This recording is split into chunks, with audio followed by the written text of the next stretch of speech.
আপনি কি জানেন 99% ইউটিউবার কখনোই গ্রো করতে পারে না? কারণ কি জানেন? তারা ইউটিউবের সিস্টেমই জানে না। ইউটিউবের সিস্টেম অনুযায়ী যদি কাজ না করতে পারে তাহলে কিন্তু ইউটিউবে কখনোই গ্রো করতে পারবে না। আর ভয়ঙ্কর সত্য হলো আপনি হয়তো তাদের মধ্যে একজন। কিন্তু আজ আমি আপনাকে এমন একটা সত্য কথা বলবো যেটা প্রয়োগ করলে আপনার চ্যানেলও কিন্তু গ্রো হতে পারে। আপনি যদি নতুন ইউটিউবার হয়ে থাকেন এই ভিডিওটা কিন্তু আপনার জন্য খুবই গুরুত্বপূর্ণ। আপনি যদি অল্প সময়ের মধ্যেই আপনার চ্যানেল গ্রো করতে চান। এক নাম্বার সমস্যা কি জানেন? প্রবলেম। ইউটিউবকে বুঝতেই দেয় না যে আমাদের চ্যানেল কোন ক্যাটাগরি, কোন টপিক নিয়ে ভিডিও আপলোড করি, এই বিষয়টা ইউটিউব বুঝতেই পারে না। কোন অডিয়েন্সের কাছে আমার ভিডিওটা পৌঁছাবে এই ইনফরমেশন পর্যন্ত ইউটিউব জানে না। এই জন্যই কিন্তু ইউটিউব আমাদের ভিডিও সঠিক অডিয়েন্সের কাছে পাঠাতে পারছে না, যার কারণে 10টা 5টা ভিউ আসার পরে থেমে যাচ্ছে। ওই ভিডিওতে আর কখনোই ভিউ আসে না। সত্যি কথা কি জানেন? ইউটিউবকে বোঝাতে হবে কোন বিষয় নিয়ে আমি ভিডিও বানাচ্ছি, কোন অডিয়েন্সের জন্য আমার ভিডিও বানাচ্ছি, কোন অডিয়েন্সের কাছে আমার ভিডিওটা গেলে তারা সম্পূর্ণ বিষয়টা দেখবে। এই বিষয়টা যদি আমি ইউটিউব অ্যালগরিদমকে না বোঝাতে পারি তাহলে ইউটিউব কার কাছে ভিডিও পৌঁছাবে? মূলত সমস্যা কি জানেন ভাই? আমাদের ভিডিওতে থাম্বনেল প্লাস টাইটেল এই জিনিসটা কিন্তু একদমই ভালো হয় না। কোন অডিয়েন্সের কাছে যাবে এবং কোন অডিয়েন্স আমার ভিডিওতে ক্লিক করবে এই বিষয়টা একজন ভিউয়ার্স বুঝতেই পারে না। থাম্বনেল দেখেই কিন্তু একজন অডিয়েন্স আমার ভিডিওতে ক্লিক করবে।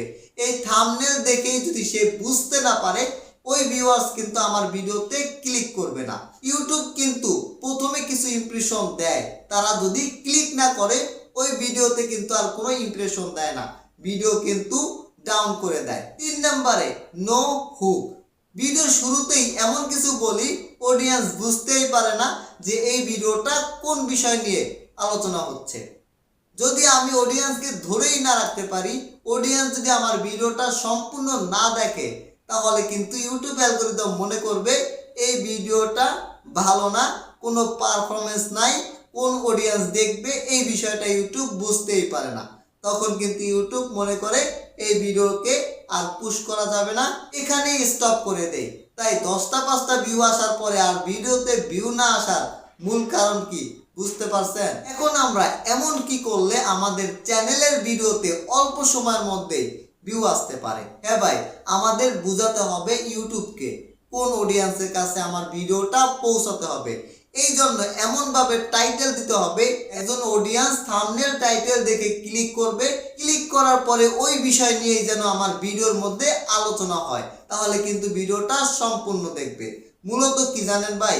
ভিডিওর মধ্যে ভ্যালু রাখতে হবে। ভ্যালু যদি থাকে একজন অডিয়েন্স কিন্তু ভিডিও ধরে রাখবে, আর যখন ধরে রাখবে তখনই কিন্তু ইউটিউব আমার ভিডিও অনেক বড় অডিয়েন্সের কাছে পৌঁছে দিবে। ভাই কোনো মতে যদি একটা ভিডিও র্যাঙ্ক করাতে পারেন আপনার চ্যানেল কিন্তু বদলে যাবে। এই একটা ভিডিওই কিন্তু আপনার পুরো চ্যানেলকে লাখ লাখ সাবস্ক্রাইবার নিয়ে দিবে, মিলিয়ন মিলিয়ন ভিউ নিয়ে দিবে এবং আপনি বড় একটা ইনকাম করতে পারবেন। তাই আপনাকে রেগুলার কাজ করতে হবে আর নিজেকে প্রতিদিনই পরিবর্তন করার চেষ্টা করতে হবে। হ্যাঁ বন্ধুরা, এরকম যদি আপনি রেগুলার কাজ করতে পারেন এবং নিজেকে পরিবর্তন করেন, ভালো থাম্বনেল, ভালো টাইটেল, ভিডিওর মধ্যে স্ট্রং ভ্যালু দিতে পারেন, তাহলে কিন্তু আপনার ভিডিও একদিন না একদিন র্যাঙ্ক করবে। এরকম নতুন নতুন ইউটিউব টিপস ভিডিও পেতে চ্যানেলটি সাবস্ক্রাইব করে রাখবেন, লাইক করবেন, শেয়ার করবেন। ধন্যবাদ।